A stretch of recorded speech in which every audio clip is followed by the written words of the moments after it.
What is up, everybody? You're checking out the Attitude Year Season 2.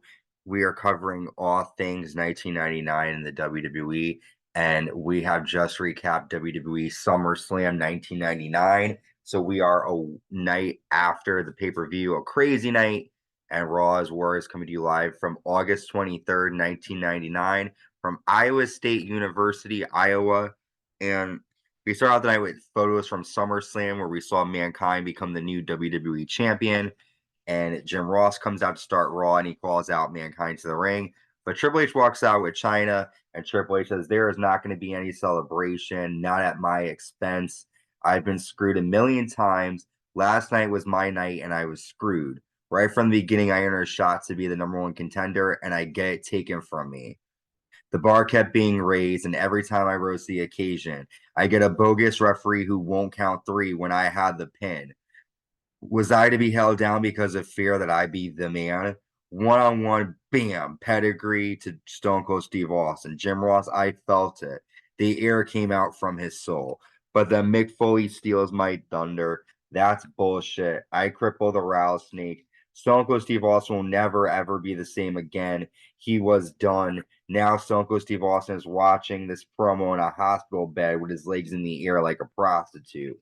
Jim Ross, you're enjoying this. Seeing me not get what I want, I'm going to enjoy what I'm going to do to you." Since Triple H puts Jim Ross in an armbar, and Triple H yells, "Mick, get out here or I will break his arm." Mankind runs out, and Triple H says, "I want what is mine." Mankind says, "You want a shot at the title? All you had to do was ask. Let him go, and I'll give you that shot." Triple H says, "That's exactly what I wanted. Thanks a lot." And then he pulls back Jim Ross's arm, looks to have broken it. Mankind says, "You broke his arm. I break my promise." But Shane McMahon comes out and Shane says, "You're going to keep your commitment just like I will. Mankind, you will defend your title against Triple H tonight. And remember, try to have a nice day." And we see Jim Ross being placed into an ambulance. What did you think about Triple H's attack on Jim Ross to start Raw? Do you think he deserved the title shot? No, no, I don't think he deserved it. Well, I do, but it wasn't very nice of him to do that. And I was just thinking, and this is kind of dumb, but uh, it was like Triple H mentions Austin being one of JR's boys, and it was like that was some of like the first time we got like real backstage kind of stuff. Yeah, I was thinking of that too. And because that was almost like a real thing. I think Triple H, they said, Jim Ross had a lot of power, and it seemed like people he liked, got treated a certain way and stuff. So Yeah, and Triple H has kind of been in the back burner throughout this rise of the Attitude Era, as we see. yeah, But Triple H was like really at the heart of it. Like I think the night that DX did the whole thing with the Jeep and went to WCW, that's like the night that started the Attitude Era. for you, yeah, Like degeneration, the formation of DX. Yeah. I agree. Well, And Austin and McMahon, those two storylines. do you think Mankind makes a good champion right now? Yeah, but only for a short period of time. Like I can't. Were you a Mankind fan when you watched it? After at this point, yes, I wasn't a fan when he had his thing with the Undertaker. Obviously, Yeah, because I was a big Undertaker fan. But yeah, I started liking Mick Foley at this point. But I mean, honestly, when I think of like, these big guys, pro wrestlers, like I know a lot of people hate me for saying this, but like I don't think Mankind's not in good shape. He's like, I just don't see him being the dominant Brock Lesnar, Triple H. Like I just don't see him as a long-term champion. But part of the Attitude Era that was really cool was seeing all the guys like go in and out of the championship. Triple H, Shawn Michaels, Brett, Stone Cold, The Rock, they all kind of got the championship here and there for little bits of time. I agree. It's a good semblance of people, but I definitely think Triple H deserves the title shot. But Jim Ross, man, got a broken arm now. Yeah. Shame. We have our first And match. Triple H is laying with his legs up like a prostitute. Yeah, well, that's Austin. Stone Cold, Austin. I mean. Yeah. The Hardcore Championship is on the line. The Hardcore Champion Al Snow defending against Road Dogg. Pepper the Dog is in his little cart during this match. Y2J Chris Jericho comes out. Road Dogg power bombs Al Snow through a table, and then Jericho and Road Dogg brawl on the ramp. Big Bossman runs down with a nightstick, and he steals Pepper from Al Snow. Chris Jericho and Road Dogg fight backstage, and Road Dogg pushes Jericho into a fence. Big Bossman hits the Road Dogg with a nightstick and leaves with Pepper in a limo. Al chases after Big Bossman. I knew the night I saw this, they were going to go too far with Pepper.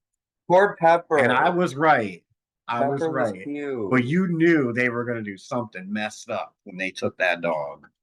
It's mean. Big Bossman is an asshole. But that's still to come.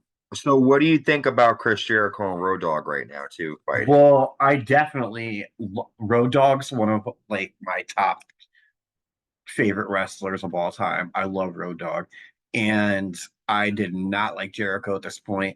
Plus, I was always a WWF guy and not WCW. Mm-hmm. And like, so I was not a huge Jericho fan. I like him I liked him later on and stuff. And so when he initially came out, you didn't care? Yeah. No, okay. You know, and he did the whole thing, that stupid hair on top of his head. Mm-hmm. Never again. And well, you know, he was a good face. I mean, he was a good heel. You're a good. Thanks. Yes, he makes a good heel. He was a good heel. And he came at a good time. Speaking of coming at a good time, Kane and X-Pac joined commentary for this next match. We have the tag team champions, The Big Show and The Undertaker, with Paul Bearer defending against the Acolytes. During this match, Farouk gets thrown onto the announce table, and then Farouk and Kane start fighting, and then Big Show chokeslams X-Pac. Undertaker hits Kane with a steel chair. What do you think of this tag team of Undertaker and Big Show? I always like this. For me, was up that. Big Show was like, I liked him as time went on, but it was hard because I really liked Undertaker and Kane together, and I really liked X-Pac and Kane together. So it was kind of hard. Okay. And I hate when they have the Undertaker in like a heel position. So it was, you know, I guess at this time I wanted to see Kane with X-Pac, but okay. I'm a Big Brothers of Destruction fan. Well, we get a next promo for the Blair Bitch Project. It's the Blue Meanie. He's being filmed by Steven Richards, and they're talking about this Blair Bitch that they're looking for. It's obviously a ripoff of the Blair Witch Project. I had no idea who the Blue Meanie ever was. They never really. I got to meet him. Well, they never really, like, if you didn't know WCW, ECW. or ECW even, like, I had no idea where he was from. And like, well, remember he first came up with Goldust. Yeah. And then they repositioned him to be with. But when he came out with Goldust, like, they didn't. I don't ever remember them really saying he was from ECW. I didn't watch ECW. You got to be a smart fan, kind of. Yeah, that's kind of like an AEW, the New Japan guys. They bring these guys out unless you really know. Yeah. All right. Well, next we have Test coming out. He was a weirdo. He was weird. His character so, was you didn't know like what his deal was, you know? Like he was just a fat guy with blue hair. I still don't know what his deal is. Yeah. So Test comes out. Test says, I've gone through a lot these past months for one reason, and if I'd have to do it again, I would. There comes a time when a man has to pose some questions. So Stephanie, please come on out. Stephanie McMahon walks out, and then Shane runs out, and Shane says, no, this relationship will happen over my dead body.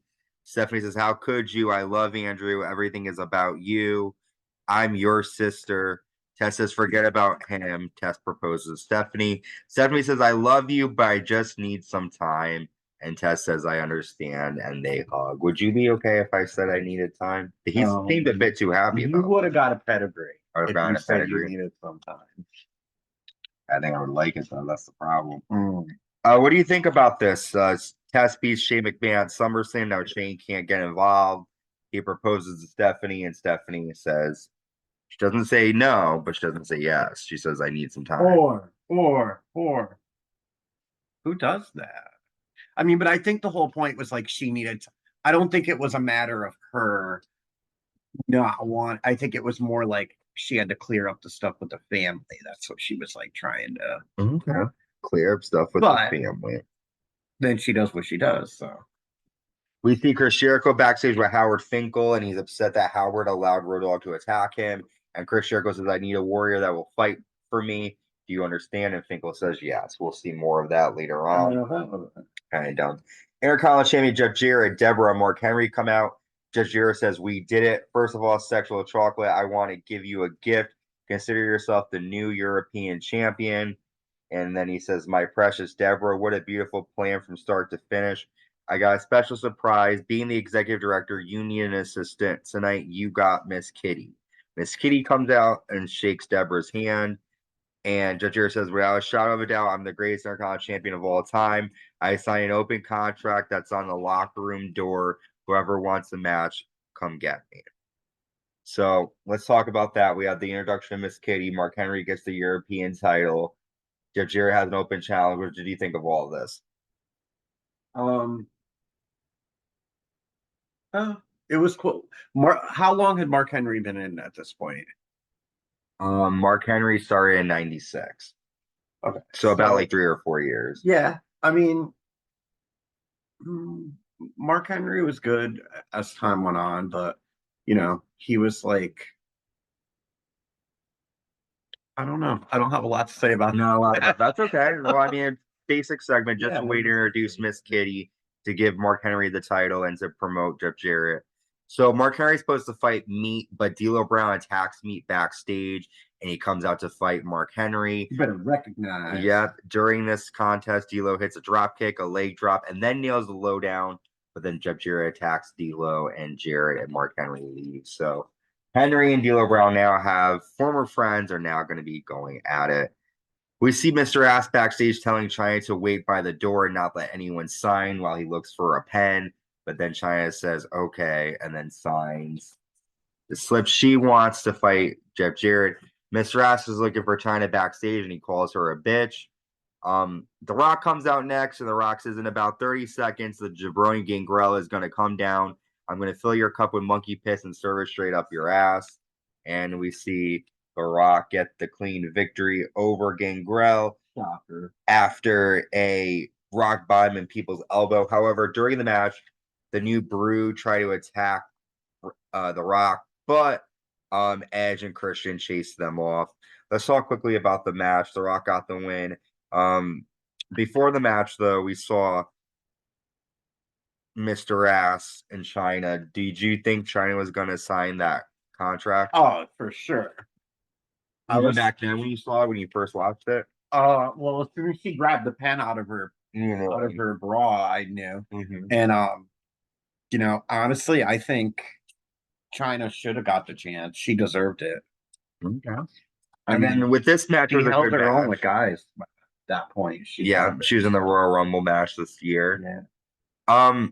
Okay, so then The Rock beats Gangrel. Not a lot here. Rock grabs the mic, and Rock says Triple H whines like a baby. He should be WWE champion. Mankind saves Jim Ross. Like, that's going to impress anyone. The number one biggest cow shit I've ever seen. You want The Rock, so The Rock will take matters into his own hands. He also mentions how he's annoyed that they have him wrestling Gangrel. Like, he even says, who cares? The next thing The Rock's going to be wrestling Jerry Lawler. He makes a joke about him or something. Yeah. So, The Rock is not happy with his spot. Yeah, and it was dumb. There was like, it's like the Shinsuke and Cody right now. There wasn't, but worse, because there was really no reason for that. So Tori's backstage. She says Ivory wants to embarrass me, so she challenges Ivory to an evening gown match for the women's title on SmackDown. The debut of SmackDown is this Thursday. We'll cover that, and it will be a weekly event starting. That we had a SmackDown in April, but it was just a special pilot, and now they're going to be back-to-back every week on Thursday. Howard Finkel comes out next to the Ultimate Warriors theme song. Howard Finkel says Chris Jericho has come to WWE to make this a better place. A few simpletons don't get it. One of you is the Road Dogg. I saw you picking your nose. Come out to this ring so I can show you what Chris Jericho is all about. So Road Dogg comes out, and Howard Finkel says, you're a joke. Road Dogg says, you've been dipping in my happy stash, huh? And then Howard pushes Road Dogg. Road Dogg grabs him, and then Chris Jericho music comes on.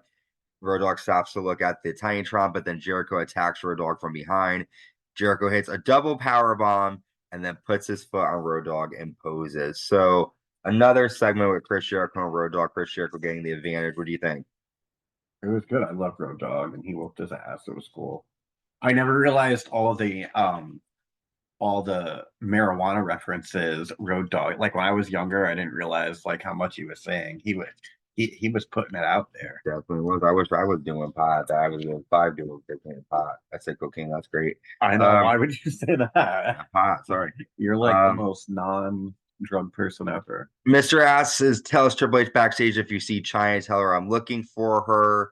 Parker Holly says the Big Shot is a true super heavyweight. If you see my cousin, tell him to nut up or shut up. So now we're getting hardcore versus Crash Holly.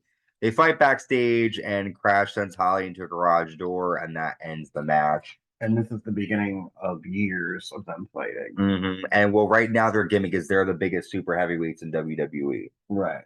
So we'll see. And they're definitely not. No. Kevin Kelly talks about Stone Cold Steve Austin saying he has a severe ligament damage in his knees. That's when Mankind gives his interview. Mankind says, in my quest to prove I'm tough, I've made some dumb decisions. You can dish it out tonight. We're going to see how well you take it, Triple H. Ooh. We see Al Snow crying backstage. Still hasn't found Pepper. We have tag team champions Undertaker and Big Show on commentary with Paul Bearer for their next match. Kane and X-Pac taking on Mideon and Viscera. During the match, the Acolytes come out and they attack Kane on the floor. Viscera runs into X-Pac in the corner and nails a splash. So Kane gets taken out by the Acolytes. He's not there for his partner. Do you think, how much longer do you think this team between X-Pac and Kane is going to last? Not too long, I don't think. Yeah, we'll definitely see. Stuff takes place soon. For those of you who remember, we'll see what happens. Chris Jericho tells Howard Finkel backstage that SmackDown will be Fink down. And just to go back to that for a second, I think Big Show and Undertaker could have worked, but not with Kane around, because like that was the tag team everybody wanted to see, was Kane and the Undertaker. You know, like the Undertaker and Big Show just didn't make sense. It was just like they were both huge, and it would have made sense if there was no Kane. But because Kane was around, it was just like, you know. I agree. Kane kind of made it so he would be. He was the Undertaker's ultimate right. Exactly. Well, Mr. S comes out next. Mr. S says, Chyna, it seems to me you and I have a misunderstanding. Chyna comes out. Mr. S says, I have an opportunity to become Intercontinental Champion. What type of joke are you playing? Chyna says, it's no joke. I beat you to the punch. Mr. S says, I'm not playing. You give or I take the title shot. Chyna says, fine, let's see what you got. And then Jeff Jarrett comes out and hits Chyna from behind with a guitar. And then Mr. S ends up hitting Jeff Jarrett with a guitar shot. What did you think of that promo? It was kind of weird. Mr. S is mad at Chyna, but then he helps her. What'd you think? You know, it was Chyna, and even though he was pissed at her, Chyna says, you know, they were in DX together, and she's still a girl. That's why Chyna can play this awesome role where she's like a guy, but when it comes down to it, you know, she's going to get protected because she's a girl. Okay. Next, The Rock comes out for commentary for our main event. The WWE Championship is on the line. The champion Mankind defending against Triple H. And Shane McMahon comes out wearing a referee shirt, so he'll be a special guest referee for this match. Well, Mankind really only held the belt for one night. Yeah, well, we'll see. Because the pay-per-view is at this point. He won it the night before, right? Yeah, he's only been champion for a day. For a night. During the match, Mr. Chyna gets involved. Obviously, she distracts the referee, allowing Mankind to toss Triple H onto the announce table. Shane hits Mankind from behind with a chair, and then Triple H hits Mankind in the Rock with a steel chair. Shane punches the referee, and Triple H nails a pedigree to Mankind. And with the help of Shane, Chyna, and a steel chair, Triple H is our new WWE champion. What do you think is going to happen going into SmackDown, the first episode with Triple H as new champion? Do you think Rock and Mankind are going to be looking to get some revenge on Triple H? And is Austin out at this point? Like Austin got injured. How long is he out for? He's out for a couple months. For a couple months. So he really is out of the storyline right now. Yeah, I think definitely the Rocks and McFoley are coming after that title. I'm excited. The first edition of SmackDown. Anything else you're looking forward to from this episode of Raw? Um, Unforgiven is the next pay-per-view in September. yeah, I'm excited for us to go back and watch that pay-per-view because, like, even though I remember the storylines as we watch them, you don't always. There's some stuff that you forget. Yeah, And and yeah. it's fun to look back and you get excited again. Well, thank you for joining me. And this is a good episode of Raw. Nothing too crazy. We're in the Attitude Era, so we're seeing dogs getting stolen. We're seeing evening gown matches, and we Intercontinental champions, and we have the new WWE Champion Triple H. A good edition of Raw. Our next recap will be the first SmackDown episode ever, so we'll be covering that. And until next time, stay safe and stay uncensored.